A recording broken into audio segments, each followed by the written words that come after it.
En Palestine occupée, les colons n'ont plus de limites dans leurs agressions envers les Palestiniens. Ils les ont empêchés de récolter leurs olives. Cette année, ils n'ont pu récolter que 20% des autres années en raison des attaques des colons incessantes soutenues par l'armée israélienne. Ils ont été attaqués, on a détruit les oliviers, on leur a volé leurs olives quand ils en ont récolté. C'est le désarroi total pour les agriculteurs de Palestine qui essayent de produire leur olive, qui est leur produit national, qui leur donne leur force et des moyens de vivre. Donc le silence. Il y a 2 semaines, il y avait 30 000 personnes à Paris pour parler de la Palestine. La télévision, les radios, les journaux n'en ont pas parlé, c'était le silence. Silence partout. Les Israéliens tuent des enfants. Un chat a écrasé un jeune de 16 ans. Silence. Silence. Nous sommes fatigués de ce silence.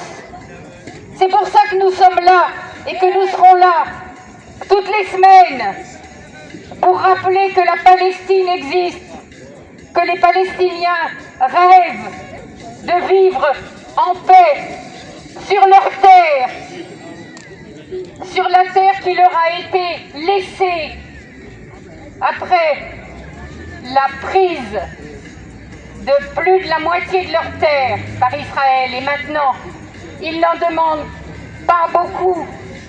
Il leur en reste presque plus. Mais ils veulent la paix dans ce territoire. Pourquoi nos politiques gardent le silence sur tout ce qui se passe là-bas? Nous serons là encore la semaine prochaine.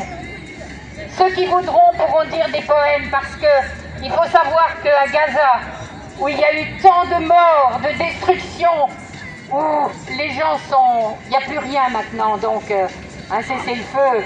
Bien sûr, il n'y a plus rien à tuer, il n'y a plus rien à détruire. Si, il y a du monde à tuer. Et ceux-là, on voudrait les tuer. Parce qu'il y en a qui veulent prendre la terre. On le sait. Et des puissants. Et malgré tout ce que subissent les Palestiniens, il y a des poètes magnifiques sur cette terre.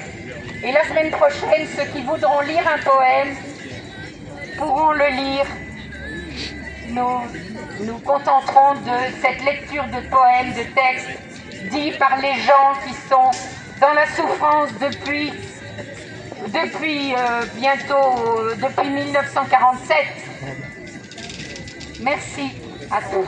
En Palestine, j'aimerais vous parler de 2 choses. Vous inviter à voir le reportage sur l'action qui est menée par Francesca Albanese, le documentaire que j'ai vu hier, qui est vraiment, j'ai pas le mot, qui est incroyable, enfin qui montre l'action extraordinaire de cette personne, Francesca Albanese, pour la Palestine. Donc je rappelle que c'est la rapporteuse de ce qui se passe en Palestine auprès de l'ONU. Donc à voir sur Arte. J'aimerais vous parler d'un article aussi qui est sorti hier sur le site de Mediapart.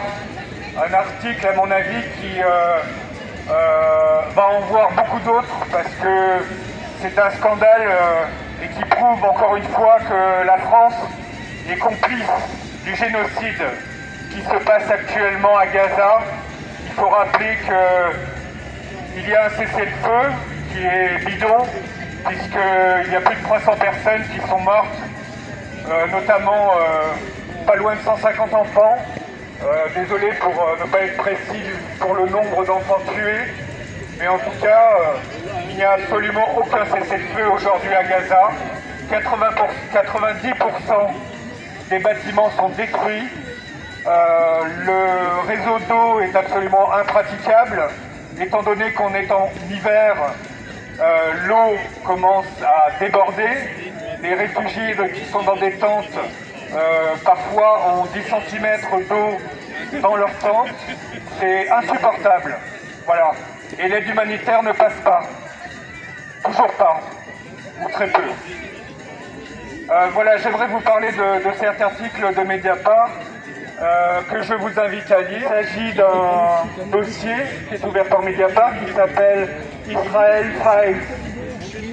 Mediapart s'est associé à 8 médias européens puisqu'il y a eu une fuite d'échanges mails. Et si les plaintes aboutissent, ce qui est loin d'être le cas aujourd'hui, il est possible il est même souhaitable que des dirigeants israéliens et même des complicités au sein du gouvernement français soient mises à jour et qu'un certain nombre de personnes soient inquiétées par la justice. Ces cabinets sont choisis parce qu'ils sont en capacité à s'entretenir avec de hauts fonctionnaires français, des juges et pourquoi pas directement le ministère de la Justice. Je voudrais attirer votre attention sur deux affaires particulièrement graves et elles concernent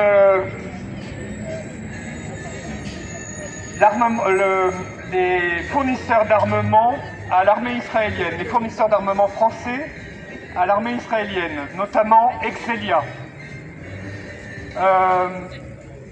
En 2014, la famille palestinienne Chouebar a porté plainte contre le gouvernement israélien, contre Excelia, donc contre ce fournisseur d'armes français, car 3 de leurs enfants ont été assassinés sur le toit de leur maison. Un missile a été tiré sur cette maison et 3 des enfants de la famille Chouebar ont été assassinés.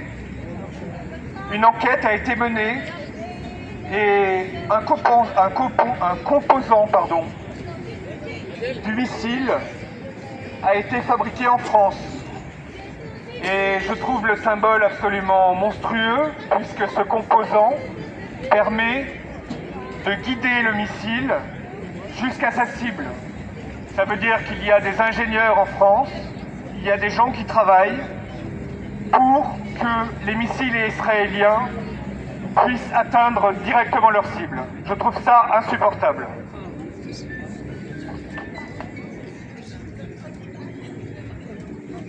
Je vais essayer d'être court. En Palestine, il y a aujourd'hui environ 4000 personnes franco-israéliennes qui sont concernées par ces crimes puisqu'ils sont engagés dans l'armée israélienne.